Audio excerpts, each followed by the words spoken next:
सरकार ने पूरी तैयारी कर ली है। डिप्टी सीएम केशव प्रसाद मौर्य क्या कुछ कह रहे हैं, आइए सुनाइए आप।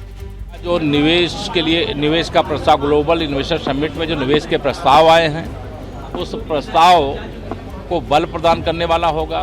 बीमारू राज्य से हम विकासशील राज्यों में आ गए हैं, लेकिन जैसे विकसित राष्ट्र और विकसित प्रदेश, यह दोनों एक दूसरे का पूरक बन सके, ऐसा बजट होगा।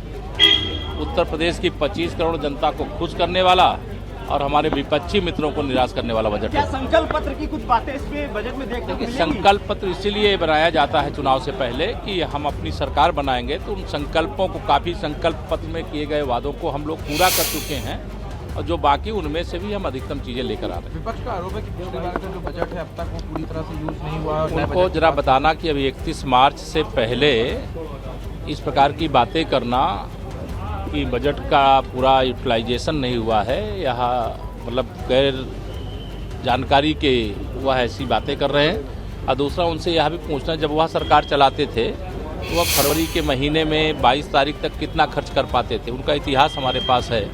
इसलिए भारतीय जनता पार्टी की सरकार बजट खर्च भी कर रही है, प्रदेश का विकास भी कर रही है, और प्रदेश में खुशहाली भी लाने का काम कर रही है, और शानदार बजट लेकर के भी आ रही है। धन्यवाद। तो यूपी के डिप्टी सीएम केशव प्रसाद मौर्य को आपने सुना। समग्र विकास वाला ये बजट होगा, सभी को खुश करने वाला बजट होगा। संकल्प पत्र में जो वादे किए गए थे उनको धरातल पर उतारने के लिए जितना बजट चाहिए उसका आवंटन इस बजट में किया जाएगा, ये उन्होंने बात कही। ब्यूरो चीफ वीरेश पांडे ने डिप्टी सीएम ब्रजेश पाठक से खास बातचीत की है पेश होने वाले बजट को लेकर। उन्होंने क्या कुछ कहा, सुनिए। उत्तर प्रदेश के इतिहास में ये बजट मील का पत्थर साबित होगा। आर्थिक मोर्चे पर नंबर 1 पर लाने के लिए हम लोग काम कर रहे हैं, और ये बजट सर्वग्राही, सर्वस्पर्शी होगा। हम सभी वर्गों को साथ लेकर के चल रहे हैं, महिलाओं को, नौजवानों को, किसानों को, व्यवसायियों को। हम गरीब आदमी के जीवन में बदलाव लाने के लिए आदरणीय प्रधानमंत्री नरेंद्र मोदी जी की गरीब कल्याण योजनाएं, पंडित दीनदयाल उपाध्याय जी का एकात्म मानववाद धरातल पर कैसे उतरे, हर आदमी महसूस करे, जो गरीब आदमी है, कि उसकी अपनी सरकार है, और आदरणीय मोदी जी उनके अभिभावक के रूप में काम कर रहे हैं। हम सबको साथ लेकर के चलेंगे। तो कहा जा रहा है कि ये जो बजट होगा वो 24 लोकसभा चुनाव के मद्देनजर होगा, बहुत सारी चीज़ें ध्यान रखते हैं, आप कह सकते हैं, लेकिन भारतीय जनता पार्टी की सरकार लगातार उत्तर प्रदेश के चतुर्मुखी विकास के लिए काम कर रही है। पहले उत्तर प्रदेश का विमर्श जो था, नैरेटिव था, समाजवादी पार्टी के शासनकाल में गुंडई, अराजकता, दंगा। तो डिप्टी सीएम को आपने सुना। चलिए, समाजवादी पार्टी के राष्ट्रीय महासचिव शिवपाल सिंह यादव क्या कुछ कह रहे हैं, सुनाते हैं आपको। बजट को लेकर उनकी भी प्रतिक्रिया सामने आने वाली है। देखिए, विपक्ष की प्रतिक्रिया भी लगातार सामने आ रही है। शिवपाल सिंह यादव क्या कुछ कह रहे हैं बजट को लेकर, ये भी आपको सुनवाएंगे। लेकिन समाजवादी पार्टी के चीफ विप, मुख्य सचेतक मनोज पांडे ने क्या कुछ कहा है आज पेश होने वाले बजट को लेकर, आपको सुनवाते हैं।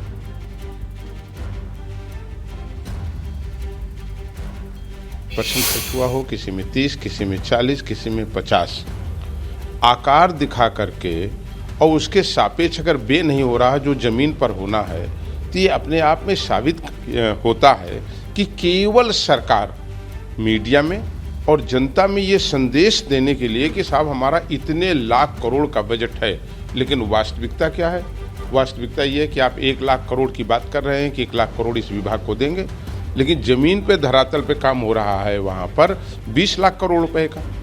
तो ये अपने आप में दिखाई दे रहा है कि जो बजट आपने रखा, प्रावधानित किया, और उसके सापेक्ष जो आपने खर्च किया, उन दोनों में एक बहुत बड़ा गैप है। मैं समझता हूँ जनता को आशा देना और बाद में उसे निराश करना यह उचित नहीं है। पिछले 6 बजट में उत्तर प्रदेश में वर्तमान सरकार ने केवल किसान को निराश किया है, बेरोजगार नौजवान को हताश किया है, महंगाई का दंश झेल रहे मध्यम श्रेणी के लोगों को कहीं न कहीं उनके आंखों में आंसू देने का काम किया।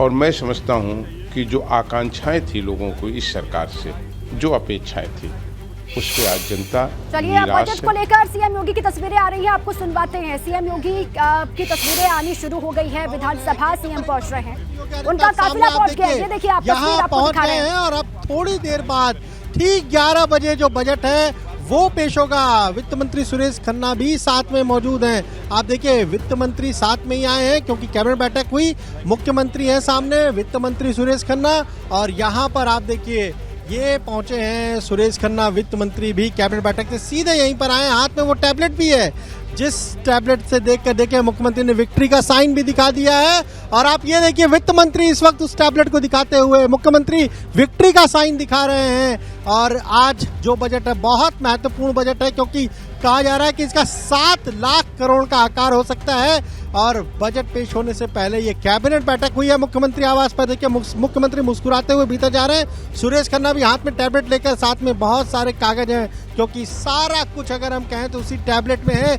जिस तरीके से सरकार कह रही है कि ये विकास का बजट है, विकासोन्मुखी बजट है, ये यूपी का अब तक का सबसे बड़ा बजट है, उसी बजट को अब से थोड़ी देर बाद पेश करेंगे वित्त मंत्री सुरेश खन्ना, जो विधान भवन पहुंचे हैं मुख्यमंत्री के साथ। और ठीक 11 बजे ये जो बजट है वो पेश किया जा रहा है। माना जा रहा है कि इसमें महिलाओं, किसानों, युवाओं के लिए खास फोकस होगा इस बजट में। और जिस तरीके से रिलीजियस टूरिज्म की बात सरकार कर रही है उसके लिए भी अलग से धन आवंटित किया जाएगा। इंफ्रास्ट्रक्चर को बेहतर करने के लिए सरकार की जो कोशिश है, जो ग्लोबल इन्वेस्टर समिट हुआ उस, और ये बात सही है कि इस बार के बजट का आकार जो है पिछले बार से काफ़ी बड़ा होगा और जिससे कि 1 ट्रिलियन इकॉनमी की ओर हमारा उत्तर प्रदेश आगे की ओर बढ़े और देश की सबसे बड़ी अर्थव्यवस्था बन सके, उस दिशा में पहल करने वाला ये इस साल का बजट होगा। ठीक है सर, थैंक यू। तो सरकार की तरफ से लगातार प्रतिक्रिया भी सामने आ रही है। जितने भी मंत्री विधायक यहाँ पर पहुंच रहे हैं सभी ये कह रहे हैं कि सभी को ध्यान में रख करके बजट तैयार किया गया है। जब बजट सामने आएगा तो सभी की उम्मीदों को पूरा करने वाला ये बजट होगा। और पिछली बार का अपना रिकॉर्ड खुद ही सरकार तोड़ने वाली है। पिछली बार 6,15,518 करोड़ का बजट था और इस बार 7 लाख करोड़ के तकरीबन ये बजट होने वाला है और ऐतिहासिक इसका आकार होगा ये कहा जा रहा है। पूर्वांचल के लोगों को भी बहुत ज्यादा उम्मीदें हैं। अब आखिरी वक्त में सीधे पूर्वांचल की जानकारी आप तक पहुंचाएंगे राजेंद्र मेरे साथी। राजेंद्र, उसके बाद देखिए 11 बजने को है, इससे पहले पूर्वांचल के लिए क्या खास हो सकता है? देखिए बजट तो अब सामने ही आने वाला है दीपा, और पूर्वांचल दूसरा सबसे बड़ा क्षेत्र है प्रदेश का। वहाँ के लोग क्या उम्मीद करें इस बजट से, इस पर ही बात करनी है प्रोफेसर यामिनी से। बहुत सारी बातें हमने की हैं, शिक्षा है, रोड ट्रांसपोर्ट पे काम करना है, लिंक पर है। 700 करोड़ रुपए पिछली बार मिले थे स्पेशली पूर्वांचल को। इस बार लोग क्या उम्मीद रखें इस बजट से? जी देखिए, यही उम्मीद रखें कि कोशिश यही रहेगी कि रोज़गार बढ़ाया जाए, धार्मिक पर्यटन पे जोर दिया जाए, शिक्षा पे ख़ास तौर पे जो लड़कियां हैं और महिलाएं हैं उनके ऊपर जोर दिया जाए। जो रोड व्यवस्था है उसको ज़्यादा सुदृढ़ किया जाए ताकि ग्रामीणों तक और लोगों तक जो सुविधाएं हैं वो पहुंच सकें। और ये भी कोशिश किया जाएगा कि शहरों को नई प्रणाली के तौर पे ज़्यादा से ज़्यादा विकसित करके उनके अंदर एक अपने में एक बेहतर व्यवस्था बनाई जाए। ये सब पूर्वांचल के लोग उम्मीद कर सकते हैं। कर सकते। इस बार भी पूर्वांचल को स्पेशल पैकेज मिल सकता है पिछली बार की तरह? जी बिल्कुल मिल सकता है, क्योंकि वो एक बहुत बड़ा क्षेत्र है और जिस क्षेत्र में लोगों का बहुत ज़्यादा रुझान है। सिर्फ पूर्वांचल के लोगों के लिए नहीं, बहुत सारे और लोगों के लिए जो वहाँ पे आते हैं, रहते हैं और उस जगह से अपने लिए एक स्पिरिचुअल और एक मेंटल पीस लेते हैं। इंपॉर्टेंट बात कही, स्पिरिचुअल और मेंटल पीस प्राप्त करते हैं पूर्वांचल पहुंचकर, उनके लिए भी बहुत कुछ हो सकता है। दीपा के पास वापस चलेंगे। बिल्कुल, देखिए पूर्वांचल से ही देखिए सत्ता का रास्ता होकर के जाता है और पूर्वांचल को जीतना बहुत अहम होता है हर बार। इस बार भी कहा जा रहा है कि स्पेशल पैकेज का ऐलान हो सकता है बजट में। इसी बीच में खबर ये आ रही है कि समाजवादी पार्टी के जो विधायक हैं वो कमल का फूल लेकर के पहुंचे हुए हैं। ये तो सुनाते हैं क्या कुछ कह रहे हैं? प्रयास करूंगा, सुरक्षा वाले हैं, हो सकता ना जाने दे, अंदर देने की कोशिश करेंगे, जहाँ मौका मिलेगा यही दे सकते हैं।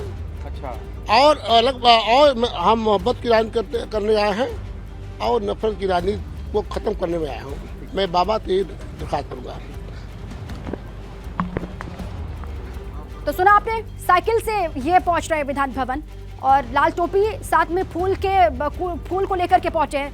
इनका नाम है जाहिद बेग, समाजवादी पार्टी के एमएलए हैं और इस तरीके से इस अंदाज में वो विधान भवन पहुंचे हैं और उनको भी कुछ खास उम्मीदें इस बार के बजट से दिखाई नहीं दे रही है। जिस तरीके से सरकार ये बार बार कह रही है कि विपक्ष से आप उम्मीद छोड़ दीजिए कि वो बजट को अच्छा बताएंगे या फिर बजट पर वो कोई सकारात्मक टिप्पणी करेंगे। सरकार ये कह रही है कि विपक्ष का काम है विरोध करना, हर बार करते इस बार भी करते रहेंगे, लेकिन हम लोग सभी को ध्यान में रख करके हमने बजट तैयार किया है और समग्र विकास वाला ही ये बजट हम सामने रखने वाले हैं। बहुत कम वक्त बाकी है, देखिए काउंटडाउन लगातार चल रहा है, 18 मिनट का वक्त बाकी है। पश्चिमी यूपी की हम बात लगातार कर रहे हैं, यहाँ के लिए भी कुछ बड़े ऐलान संभव हैं और मेरे साथी पूजा इस पर विस्तार से बात कर रही है। हमारे साथ गेस्ट मौजूद है। जी पूजा। आकाश जी, अभी हमने हाल ही में देखा इंडियन विमेन क्रिकेट टीम ने क्या शानदार प्रदर्शन किया। अब यूपी जो इतना बड़ा राज्य है, वहाँ की बेटियां, वहाँ की महिलाएं भी एक्सपेक्ट कर रहे हैं कि भाई टैलेंट हमारे पास है, सरकार हमें रिसोर्सेज दे, हमें इंफ्रास्ट्रक्चर दे। लग रहा है उनकी उम्मीदें होंगी पूरी।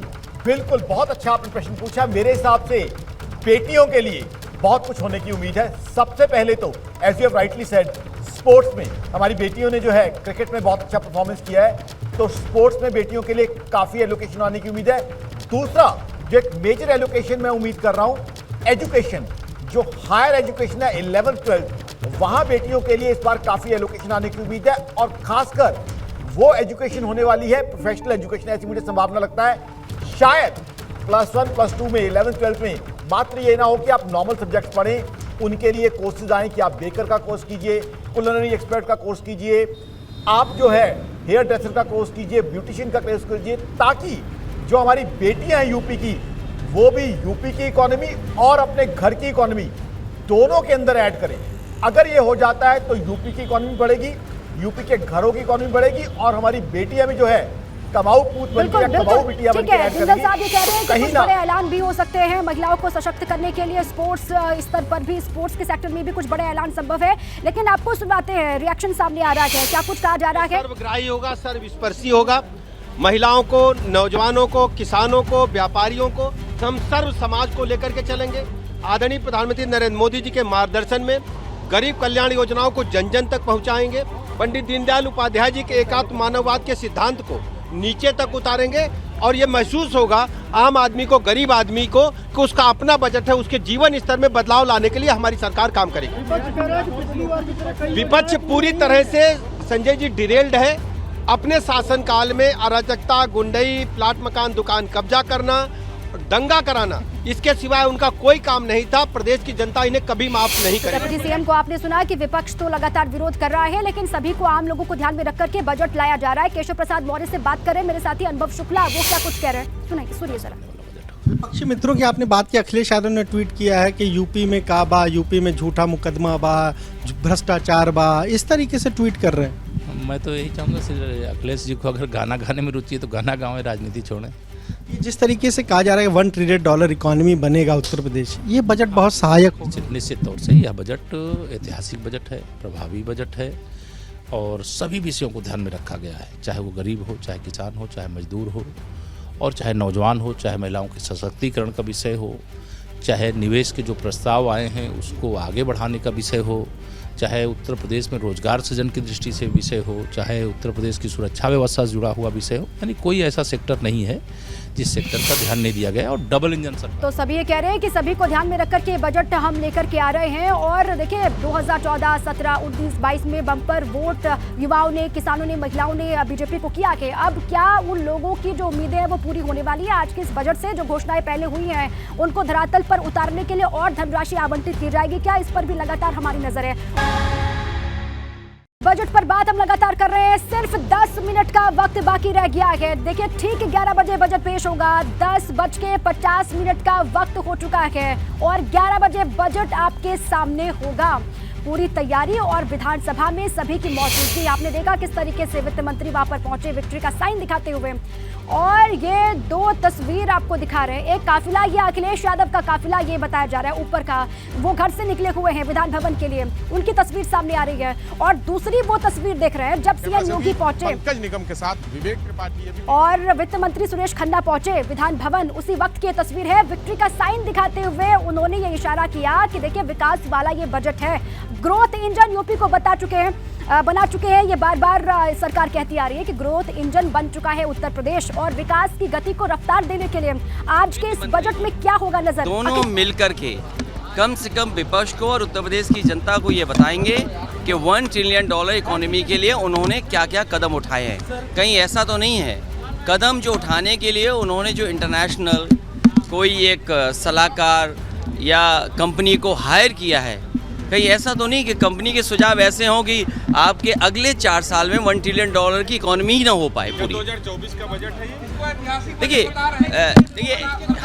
हर बजट बड़ा होता है, हर बजट ऐतिहासिक बोला जाता है, लेकिन सच्चाई ये है कि जब ये $1 ट्रिलियन की इकोनॉमी की बात हो, भारत की $5 ट्रिलियन की इकोनॉमी हो, भारत की इकोनॉमी अलग रूप से अपने आप पहुंच जाएगी, वो अलग विषय है। लेकिन यूपी की $1 ट्रिलियन की इकोनॉमी के लिए क्या क्या ठोस कदम उठा रहे हैं। अभी तक जो 6 बजट आए हैं उसमें ऐसा नहीं लगता है कि जिसमें किसान, नौजवान या बेरोजगारी के लिए कोई बड़े फैसले लिए हों। अगर बड़े फैसले लिए होते तो आज उत्तर प्रदेश की अर्थव्यवस्था न जाने कहाँ पहुँच गई होती। सर ये काली शेरवानी का क्या चक्कर है आज? काली शेरवानी देखिए, बहुत सारे लोग अब विपक्ष के पास कुछ है तो नहीं है। हाँ। कपड़े ही अच्छे पहन के जा सकते हैं और ये विरोध नहीं है, ये कपड़े पहन के इसलिए जा रहे हैं कि कम से कम हम शरीफ लोगों को भी कुछ दे दें। ये और नहीं, ये याद और वो तो अपनी तरफ से राजनीति फैला रहे हो। मैं ये जानता हूँ कि कन्नौज का एक इत्र पार्क है, उम्मीद है कि आज शेरवानी पहन के जा रहा हूँ तो कन्नौज के इत्र पार्क को कुछ तो पैसा देंगे और शुरू करेंगे। ये नोटिस वाली सरकार है। उद्योगों को और मजबूती देंगे, कारोबारियों को राहत देंगे, ये उम्मीद कर रहे हैं अखिलेश यादव। और उन्होंने कहा कि होना तो बजट वही चाहिए जो सभी को राहत दे, सभी को खुश कर पाए, लेकिन ऐसा होगा नहीं। पिछली बार भी बजट पेश किया, हर बार करते हैं, लेकिन आम लोगों का ख्याल रखने की सिर्फ बात होती है, लेकिन रखा नहीं जाता, वो कह रहे हैं।